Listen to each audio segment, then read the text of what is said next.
Sam O'Reilly for Fight Talk. Delighted to be joined today on the phone by the top boxer, Umar Sadiq. How are you, mate? I'm good, thank you. How are you? Yeah, I'm very good. A week away from your second outing in the pro game. I just want to go back a little bit, talk about your pro debut and what the adjustment was like and how it's been for you, really. Yeah, the pro debut was. I think I prepared myself for an overwhelming experience and something that was going to be totally new. But then maybe because I was so prepared, everything went smoothly. And even when I got into the ring, I felt like I was just in the ring to have a fight, like I had done many times in the amateurs. And it was the same concept. You're in the ring. There's a guy. He's going to try to win. You're going to try to win. I'll bet this time the guy had a bit less ambition than fighters I was used to boxing, especially towards the latter end of my amateur career. But yeah, it was just business as usual. Got in there, did the business, and then now went to the second one. So the adjustment, you probably thought it would be bigger than it was. You think it was, like you said, you'd had a long time picking the right promoter and the correct place to be and stuff. So you were very prepared for the fight night, weren't you? Exactly. It's exactly that. Also, I just, because you hear all these things people saying to you, the gloves are smaller, so shots that typically would slip through, or the gloves might hurt a bit more, and all these things. And I prefer to exaggerate these things in my mind, even though I know they probably won't be that way. And then I got in there and I was like, yeah, the gloves are smaller, but having a good defense is having a good defense. And the guy, I think, hit me probably about 3 times in the fight, but none of the shots fazed me at all. So I was just like, it's just boxing. Yeah, of course.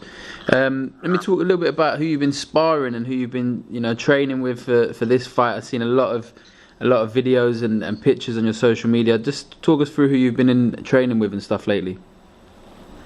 So right at the start of camp, I went up to Sheffield to train with some of the GB guys. So I got some good sparring in with some of the top talent, like Ben Whitaker. Boatsy was there, so I got some rounds with him and a few other guys. Then as it goes on, obviously I share a stable with Lawrence Okoli, so I get to spar him a lot. And Dan Aziz, who you guys are all going to know about soon, he's making his pro debut tomorrow in the MTK show. Yep, heard good things about him. We've got an article ready to come out about him. Yeah, so look out for him. He's a good one. And then I was sparring James Degale last week. He's looking in good form. So was I. So together we're ready to put in some good performances on December 9th. Yeah, how's that? You're going to be on the undercard of two world title fights in your second pro fight, Umar. I mean, sometimes you have to sort of pinch yourself, or do you think, this is what I've been working my whole life for, man. This is where I belong. Yeah, sometimes I get called a stoic, and I think it's fairly accurate. So occasions and I guess occasions in general don't necessarily get to me in the same way that they do most people. So it's not so much of a pinch yourself situation, but at the same time I'm very aware of what things are supposed to mean. And I know that I'm very fortunate to have had my debut on a world title card with Billy Joe, and then my second fight on a double world title card. Where'd you go from here? You're taking the piss. Yeah, I know. I actually thought about it. I was like, okay, so we'll just tick off next time. But so far so good, and I understand that I'm in a very good position, and it's something I should be grateful for, and I am actually. And I've got to just respect the fact that this is something that most people, or most fighters, should I say, would dream of. And I keep my eye out on the scene and on the industry, and I see a lot of people boxing in small hall shows, just trying to even make it on one of these big shows, and it seems like I'm going to have 100% rate of being on big shows in my professional career so far. So yeah, definitely, I understand that I'm in a good place, and I need to keep working diligently to make sure that I perform as someone should do, given this opportunity that I'm given. Definitely. No, you're an extremely hard worker, Umar. I think anyone can see that. So, listen, you put yourself in these positions, mate. Nothing's handed to you. You've been working hard for a long time. For real. Do we have an opponent yet, or anyone in mind, and obviously it's a week away? Yeah, we do have an opponent. I was told the opponent about 3 weeks ago or so. So about a month out from the fight, meaning obviously he's known about it a month out. It's a guy who he's got a losing record, but he comes to win, and the impression I get from him is he fancies himself as a prospect, and chances are he's probably had some fights where he's lost and probably shouldn't have lost. Yeah. Because I've seen some videos of him, and he's decent. I'm levels above him, but he's a decent fighter, and he does definitely come to win. He's got some tricks up his sleeve. His name is Yolton Neves, or Neves. I don't know. Okay, he's from Manchester, isn't he? Yeah, he's from Manchester. I've seen him fight, and I completely agree with you. He's actually a very good fighter. He's, as far as I am aware, he's one of those that his career possibly could have been slightly different. Ticket sales, etc. Good fight. If you had ticket sales, I don't know his trainer, but I can imagine there are a few tweaks that could have changed things about him. And if he wasn't always the away fighter, like you said, he could be, like a prospect or someone with a winning record, even if not a perfect one. So, yeah, I think he's going to come, especially with 4 weeks' notice, prepared to win.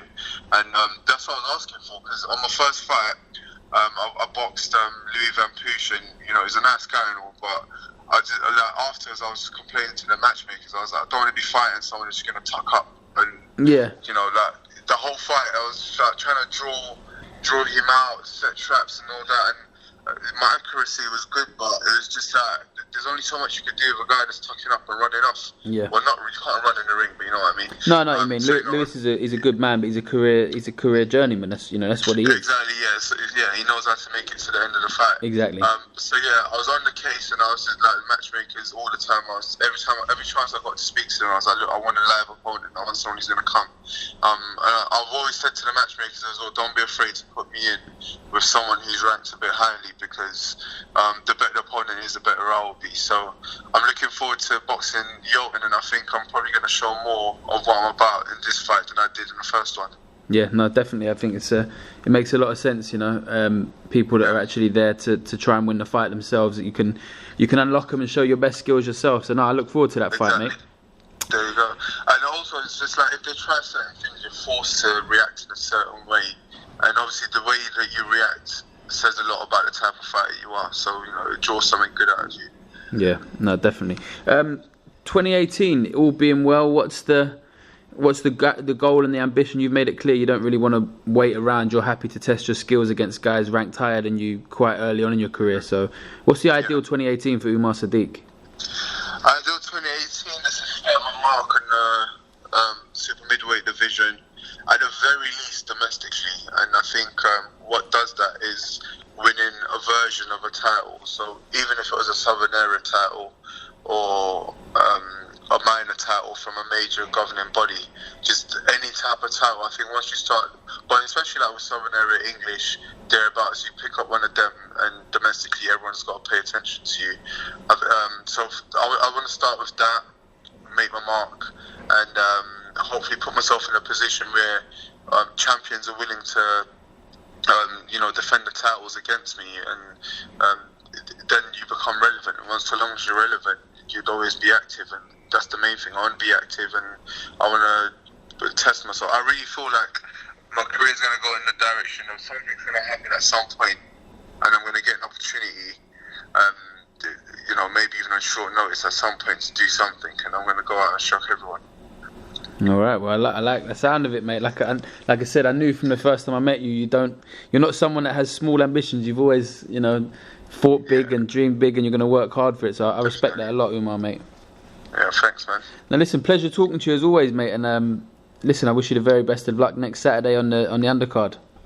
Yeah, likewise, man. I'm sure I'll see you around on Fight Week, or are you not coming? I'll find a way, mate. I'll find a way. I'll be about. Fight Week, we're probably at the weigh-in or the press conference or something. Yeah, I'll be about, mate. Definitely. Pleasure talking to you. Thanks for talking to Fight Talk.